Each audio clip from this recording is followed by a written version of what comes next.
Hi everyone, welcome back to No More Future, and hopefully you like, subscribe, do whatever, comment down below in this video or in this video. Whatever it may be, let's get back to the game. Well, what do I get if I win? Not sure actually. What did you have in mind? You briefly scour your head for some sort of prize you could have the human wager in exchange for your dignity. But you can't think of anything that would do the trick.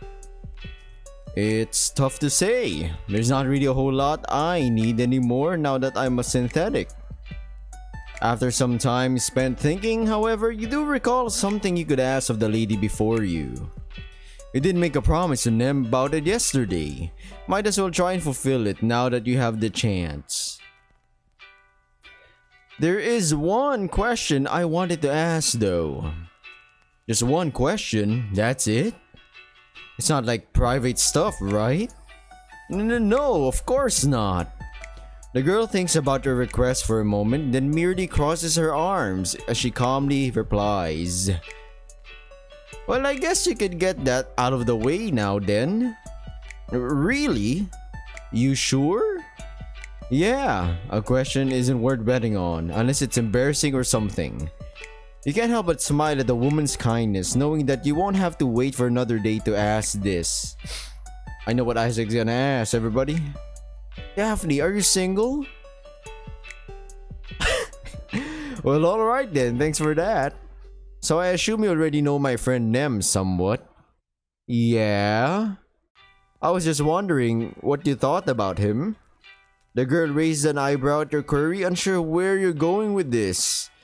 He's my co-worker, well-intentioned, oftentimes lazy, yet somehow strangely reliable. Decent guy, all things considered. Are you trying to hook me up with him or something? No, I'm trying to hook you up with me. And then she'd be like, what? Okay, no, don't get the wrong idea. Look, I think he's trying really hard to be your friend and is a little disappointed that it's not working. I just double check, we are recording, everybody. Ah, I see. Looking slightly annoyed by your comments, Daphne turns to face the other way as she starts tapping the ground with her boot. I don't like having too many friends. I'm already struggling with just one. More friends means more commitments, more people to worry about, and of course, bigger chances of effing up by getting close to the wrong person. Let me put this mic a little bit in my mouth. What the hell? There we go. But then you will hear my chair squeaking. I prefer to keep my social circles small. A lot easier to manage everything that way. Sounds a little depressing, more than just a little actually. However, given what the humans already shared with you about her history and personal beliefs, you can't say you didn't see it coming either. I guess I had the wrong idea after all. Thought you'd enjoy having more friends after what you told me earlier. It's just that after discussing the similarities between our predicaments for so long, well, I just thought you'd be glad to have more people around you that you can trust. The girl clenches her fist upon hearing you say that, seemingly conflicted. Look, it's not like I hate him or anything. But what if he turns out to be like everyone else? Or worse, what if I start thinking he will, like I thought you would yesterday? Ah, the overthinker. In spite of her attempts to look calm and composed, her friend can't hide the worry in her voice. Again, you can see where the girl's coming from. You know how it feels to be abandoned by those who once held dear, and judging from the looks on her face, so does she. You can't say you find her beliefs entirely unreasonable, especially when you were this close to sharing them yesterday. Wait, did I read that correctly? Oh yeah. Maybe that's why you can't help but share your thoughts with the human once again. I can't ease your worries, Daphne. If you say you have a good reason to assume stuff like that of other people, I'm willing to believe you. All I want to do is offer some suggestions. It's up to you whether you take them or not. Nem's my friend. I've known him since we were kids, so I know he's a good person at heart. If you want, he could be your friend too. The train is silent for a while, ignoring the sound of the wind slamming against the windows in the background. Daphne rubs the back of her head as she wonders how she should respond to her pleas, looking conflicted once more. It is with a heavy sigh that she finally addresses you once again after what felt like an eternity spent lost in thought. Alright, I'll consider giving him a shot one of these days. Though you spend a few seconds looking thoroughly surprised, the shock is soon replaced by joy and enthusiasm. Thanks, Daphne. Don't thank me yet. If he winds up disappointing me, I'll be disappointed in you too, you know. I'm sure that won't happen. I have faith in my friends. The girl laughs off your corny remark, feeling a lot better than before. Alright, enough with the cheesy lines. We're in the train, not the dairy fact. A pitch black darkness envelops the train before Daphne can finish her joke, surprising you both. Or at least you. A tunnel? Yeah, the fastest detour to New Relay goes through Mount Fahrenheit. You didn't know?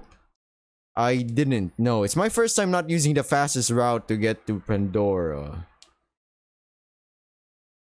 Aw, little baby needs a nightlight. I never said anything of the sort.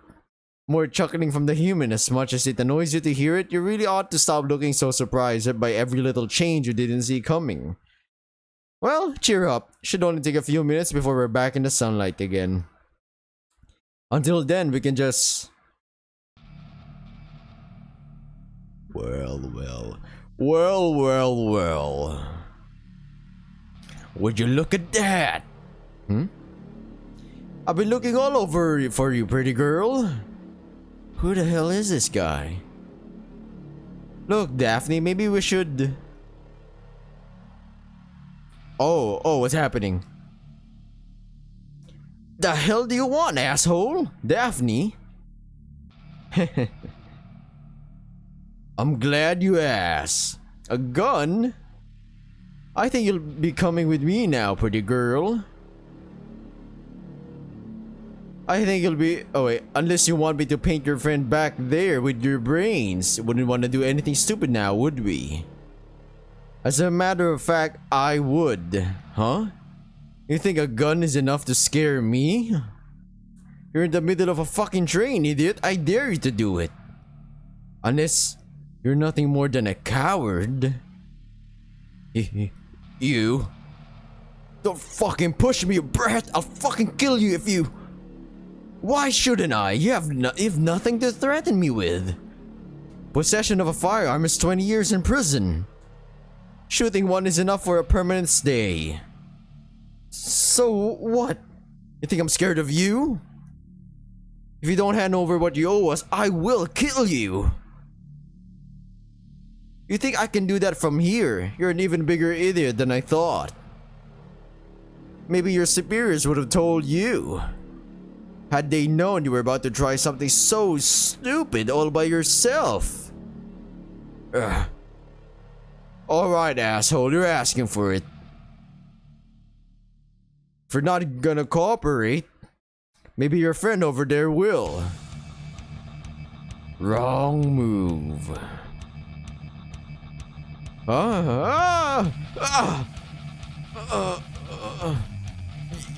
You fucker.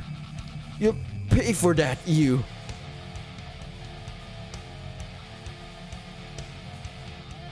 You. The train leaves the tunnel mere seconds after the final blow was struck.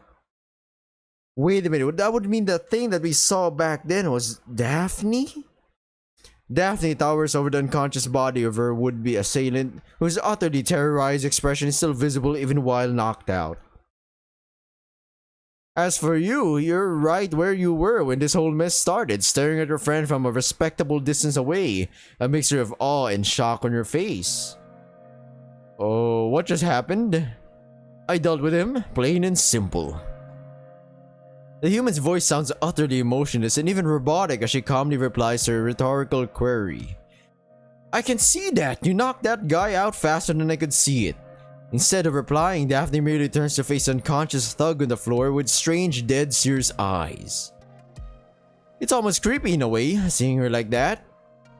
Where did you learn to fight like that?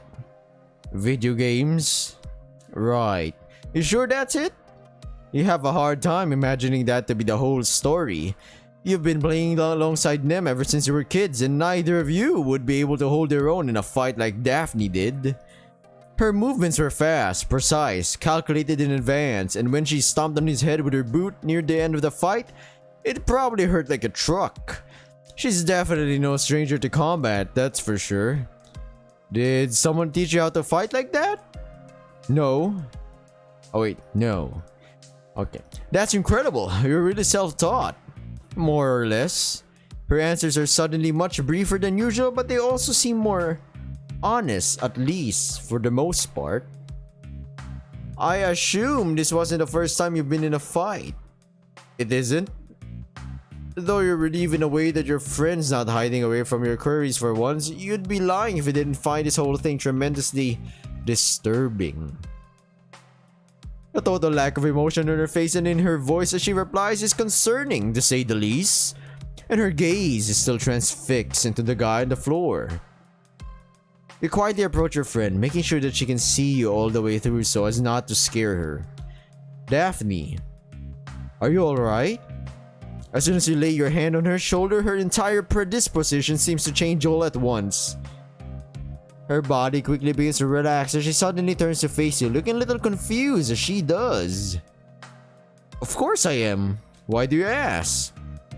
It's a little difficult to answer, truth be told. Oh, come on. Don't tell me you got scared just from seeing me whoop this guy's ass like that. I wasn't scared, mostly. I was more so concerned. You looked like you'd seen a ghost just now and you weren't answering me like you usually do. I see. The human grows silent for a while, seemingly pondering over the words with an unsettled look on her face.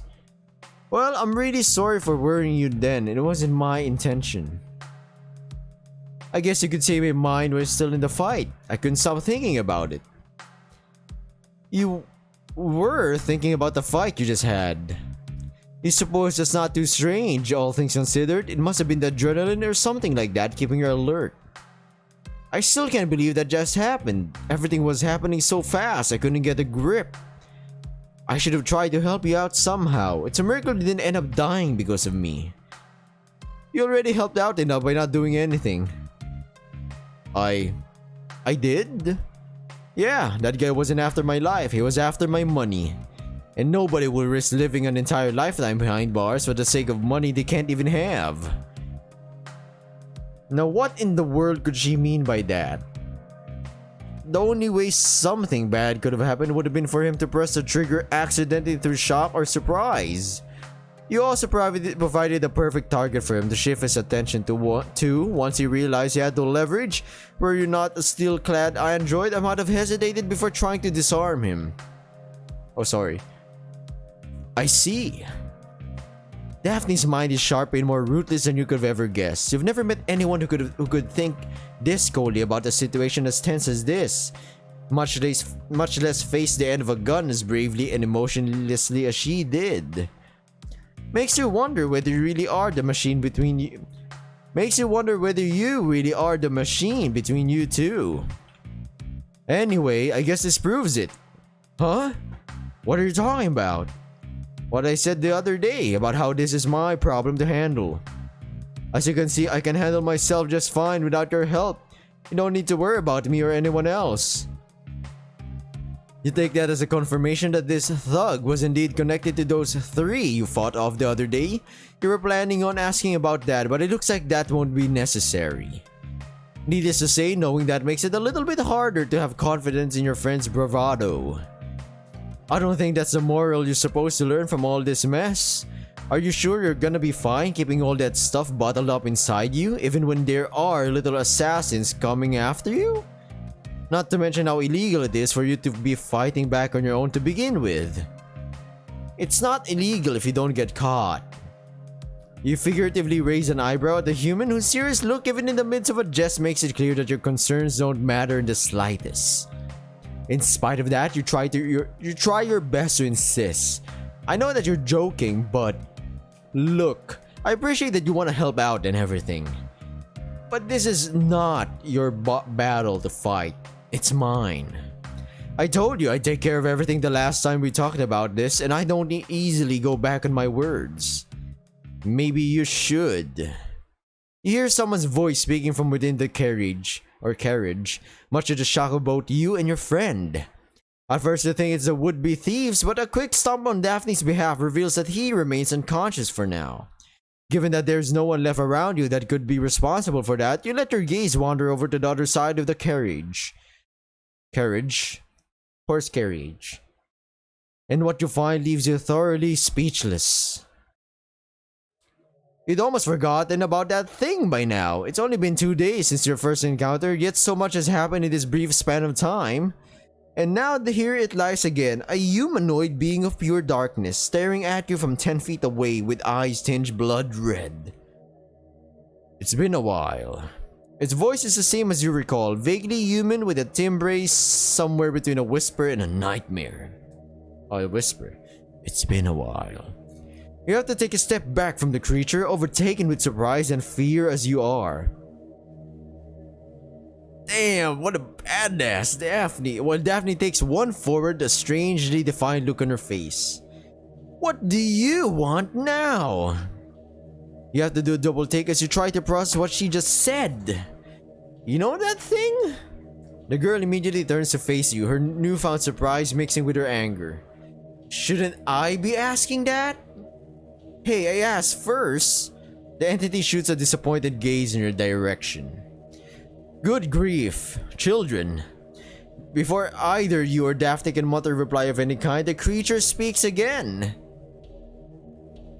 Me and the android met briefly the other day at your apartment while you were crying in your bedroom. The human is at first taken aback by the entity's words and loudly scoffs as she tries to deny everything. No, I wasn't. I assume he never said anything about it out of fear of sounding like a lunatic if he did. Wait, how do you... As for me and her, we go way back. You have to take a moment to process everything you just heard, so strange and complex it is. If this thing truly knows what Daphne was doing while you were alone in the living room, which definitely seems to be the case, then it's reasonable to assume it had been watching over her even before you encountered it yourself. And seeing as though it knows that you never spoke a word of that encounter to anyone in the time since, it's also reasonable to assume it has been watching over you as well. But why and how? Before you can ask, the creature begins to speak once again. That's thrice now, thrice that I've seen the two of you together. What's that supposed to mean? The entity pauses for a moment as it seemingly muses over this curious detail it noticed. It's unusual is all. Most people don't even try to approach her or her brother once, and yet you seem oddly at ease alongside them. Cause it's a freak! No, I'm just kidding. If that is meant to be interpreted as anything other than an insult, you honestly cannot bother to care right now. Hey, I don't like the way you're talking about my friends. Noticing your anger, the creature takes another moment to ponder before replying once again, its tone unflinching even in the face of your fiery temper. I apologize, I didn't mean to imply anything. All I meant to say was that it's one hell of a coincidence. And it likely won't be the last. Before you can ask for further elucidations, the entity turns around and begins to walk away, its steps echoing gravely in the air in a way that feels inconsistent with your surroundings. Though you're too stunned to react to the being's attempted escape, Daphne appears far quicker on her toes. Hey, wait up! You try to stop her, but by the time you notice what she's doing, she's already covered half the distance between you and the creature in a few big leaps. You don't get to run away this easy again. Daphne lunges after the creature, aiming for its head with a fast and precise strike, only for the creature to nonchalantly turn around and block her fist with its clawed hand as though it were child's play. What the? It shows when you don't mean it. With its free hand, the entity shoves Daphne back towards you, taking advantage of her moment of shock. The careless girl is sent flying through the air, only to graciously land a few seconds later on the cold, hard ground beneath her.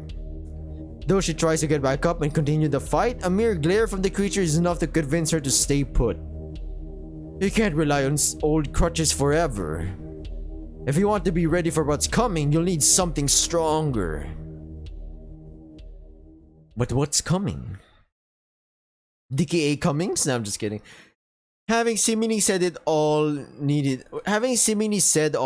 to, the entity turns around and vanishes on the spot, leaving nothing in its wake but some ephemeral clouds of smoke. You stand there, dumbfounded, unsure what just happened. You could spend an eternity debating over the events you just bore witness to, examining every detail in search of a coherent answer you're not sure you could ever find. But before you can do any of that, you make sure to rush over to your friend's side and offer her a hand as she struggles to stand up. Are you alright? Daphne begrudgingly accepts her help, though it clearly doesn't please her to do so. Yeah, I'm fine. Great, I'm glad you're okay. No response. The girl keeps staring at the spot where the being previously disappeared, seemingly stuck in the same loop she was in after beating that thug. So, do you want to talk? No. Just like that, Daphne begins walking the direction the shade disappeared in, seemingly intent on leaving you behind. Needless to say, that's a rather distressing sight. Well, wait, where are you going? Anywhere that's not here. Oh, hold on, what the hell am I supposed to do with that guy? You motion to the still unconscious thug that lays on the floor behind you, but the human doesn't even deign him a glance as she moves unperturbed. Throw him out of the window or something, I don't care, I need a break. And with that, she opens the door to the next carriage and closes it behind her, effectively abandoning you to clean up the mess she made. You glance at the large rat snoozing on the floor, then at the door that Daphne left through. After that, you merely sigh as you sit down on a nearby chair, feeling completely overwhelmed. Dear Lord, what in the world's even going on anymore? Not long after, you finally reach your destination, a myriad of thoughts still swirling in your head. As you leave the train amidst the hushed whispers and curious gaze of the locals, you try to look for a friend among them. In vain. She evidently had no interest in sticking by your side any longer. Whatever happened with that shadowy creature back on the train truly shook her to her core. And the same can be said for you too, of course. You were hoping that the human could share some insights with you after calming down, but it looks like she'll need more time for that to happen. In the meantime, you pray that you did a good enough job stuffing that idiot in the baggage compartment under your seat. With some luck, no one will be able to find him until he wakes up. And hopefully when that time comes, he'll be smart enough to keep quiet about what happened to any would-be witnesses. It's not a great thought to leave the station on, but after everything that went down, it's the best you can muster. Let's skedaddle, Isaac. You walk through some familiar neighborhoods in your journey to Pandora's headquarters. The streets seem a little more packed than they were the last time you visited, though you can scarcely notice it, lost in your own thoughts as you are. Between that thug pointing a gun at your friend, the quick but nevertheless dreadful fight that ensued, and the new encounter with that mysterious entity, you just can't seem to catch a break these days. Even though most of this stuff happened to Daphne, not to you. Daphne said you shouldn't concern yourself with her matters, but you can't help but feel worried nonetheless. There's definitely something wrong with your friend's family, you've gathered that much. But is it truly your place to worry about it? What if Daphne is right and you're doing her a disservice by letting your emotions get in the way? You don't want to ruin your friendship with her and Apollo by getting involved in things you shouldn't. But at the same time, God, I need to take a break. The more I think about this stuff, the closer my head gets to imploding. I don't want Mary to see me like this, especially when I still don't know whether I should even mention what happened to them or not. You try to follow your own advice and wipe your head clean of these confusing thoughts, at least temporarily. If your hunch is right, you'll have plenty more opportunities to find answers to your queries, or more likely, even more questions without answers. But until then, all you need to worry about is not getting lost as you make your way to Pandora's main building. Here we are again, everybody. Not long after, you finally reach your destination.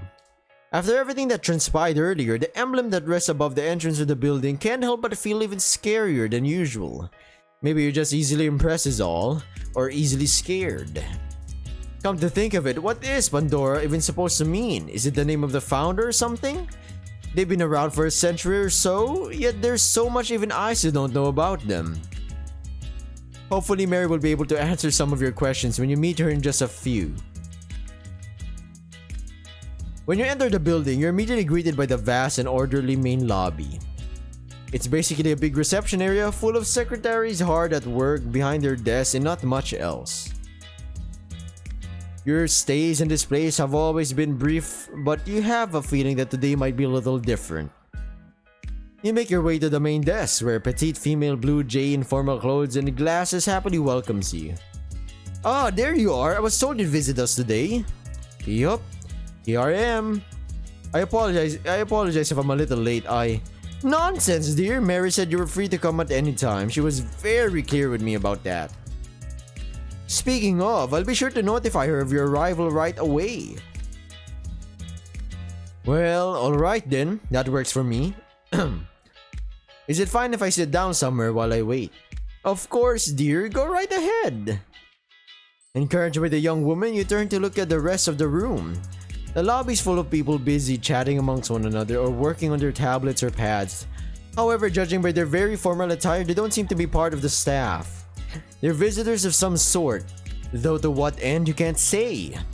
Some of them already have their eyes on you, it would seem. Needless to say, you'd rather avoid having to deal with them at all if you can. Are there even any empty tables left? Oh, there's that one over there. She points to a table in the middle of the room, which you somehow manage to miss amidst all the chaos. There doesn't appear to be anyone sitting there for the time being, so that could indeed work to your favor. Alright, thanks. No worries, enjoy your wait. You wave the secretary goodbye with a smile and approach your newfound seat amidst the gazes and murmurs of everyone present. You have nothing left to do until Mary comes to pick you up, but you have no clue how long it'll be until then. And it's already hard enough to ignore the curious gaze of all the onlookers as it is. Maybe you could go ask for a more private waiting area to relax in? It wouldn't be too impolite a request, would it? However, right as you begin to get up from the couch, you notice a handful of people standing in your way. Among the small group, an elderly looking man and woman are the first to speak. So that's what a synthetic truly looks like. For some reason, I thought it'd be taller. Others begin to speak amongst one another, curious and excited looks on their faces, but their words are too muffled to hear compared to the first twos. You're not sure what you're supposed to do in this situation. These people are clearly looking for a conversation with you, but you're in no mood to entertain one at present. And yet, there's no way you could weasel your way out of here, is there? Not without making either you or Pandora look bad. I can scarcely believe it, honey. That's our future right there. Eternal life. Brilliant! Positively brilliant! While the elderly goose strokes the hair on his chin while eyeing you proudly, his slightly younger looking kingfisher wife smiles at him ironically. Now, don't get ahead of yourself, hun. You have to actually live that long first. The two of them laugh at one another in the most sardonic way possible, making you question whether what you perceive between them is animosity or wicked love. While you're busy pondering that, the lady turns to look at you once again. My, that body doesn't look half bad. Not at all. Carol, mind yourself, we're in public. The goose shakes his head as he addresses you once again. I apologize for my wife. She's very enthusiastic about you. Ever since learning about synthetics, that word has never disappeared from her mouth. It's all she ever talks about. Oh, don't act as though you haven't been looking forward to this moment either, darling. You're just as excited as I am. Again, the man smiles at his wife, though you can't tell whether he's being genuine or sarcastic. I think these people are really interested. Oh, sorry, everybody. Really enthusiastic or excited for the synthetic life. Afterwards, he fixes his gaze upon you for the umpteenth time now, inspecting you from top to bottom like a prize while he speaks. True enough, you see, I'm the manager of this famous shoe company, not the biggest, mind you, but a fairly decent one nonetheless. I was getting rather worried as of late about what would happen to it in the event of my untimely death. Harold, please, nothing would be more timely right about now. Good heavens! Carol, if you aren't careful, our friend here might just think that you're being serious. After more mockful scolding, the goose smiles as he closes his eyes, his mind likely wandering into a waking dream. Either way, I obviously can't hand over my company to that lazy bum of a son I have. Even if I were interested, I'd be constantly rolling over in my grave knowing he's in charge of the whole thing. But with this technology, I might just never have to. I could keep running the company for tens, hundreds, thousands of years. Like I said, it would be brilliant. Hearing this, the Kingfisher steps up, loudly scoffing at her husband's plans for the future. Oh, Harold. Oh, Harold. There you go again. Sorry, always going about work, work, and more work. Me, I'd be taking things a lot simpler. Just a fancy beach resort and a comfortable deck chair, some fine martini. I've been on some long holidays before, but never one that lasted forever. It might just be what my tired bones need. Now, Carol, who do you suppose is going to pay for that never-ending vacation of yours, huh? Why? With you working on your business 24/7, it'd be remiss of you not to finance it, darling. Oh, there you go again. You're always... The room erupts into a seemingly endless squabble with almost everyone pitching in to fuel the flames. Everyone's arguing about what they're going to do with synthetic technology. Some talk about work, others relaxation, others said about finding love or new family. Before I end this video, or I am ending it, comment down below what would you like to be a synthetic, and what would you do after you do the transition and becoming a synthetic? What would you do if you're a synthetic? Comment down below. Also, thanks for watching, everybody. Great, any views appreciated, and subscribing is also really appreciated. Bye. Stay safe. I'll be seeing you next video. See ya.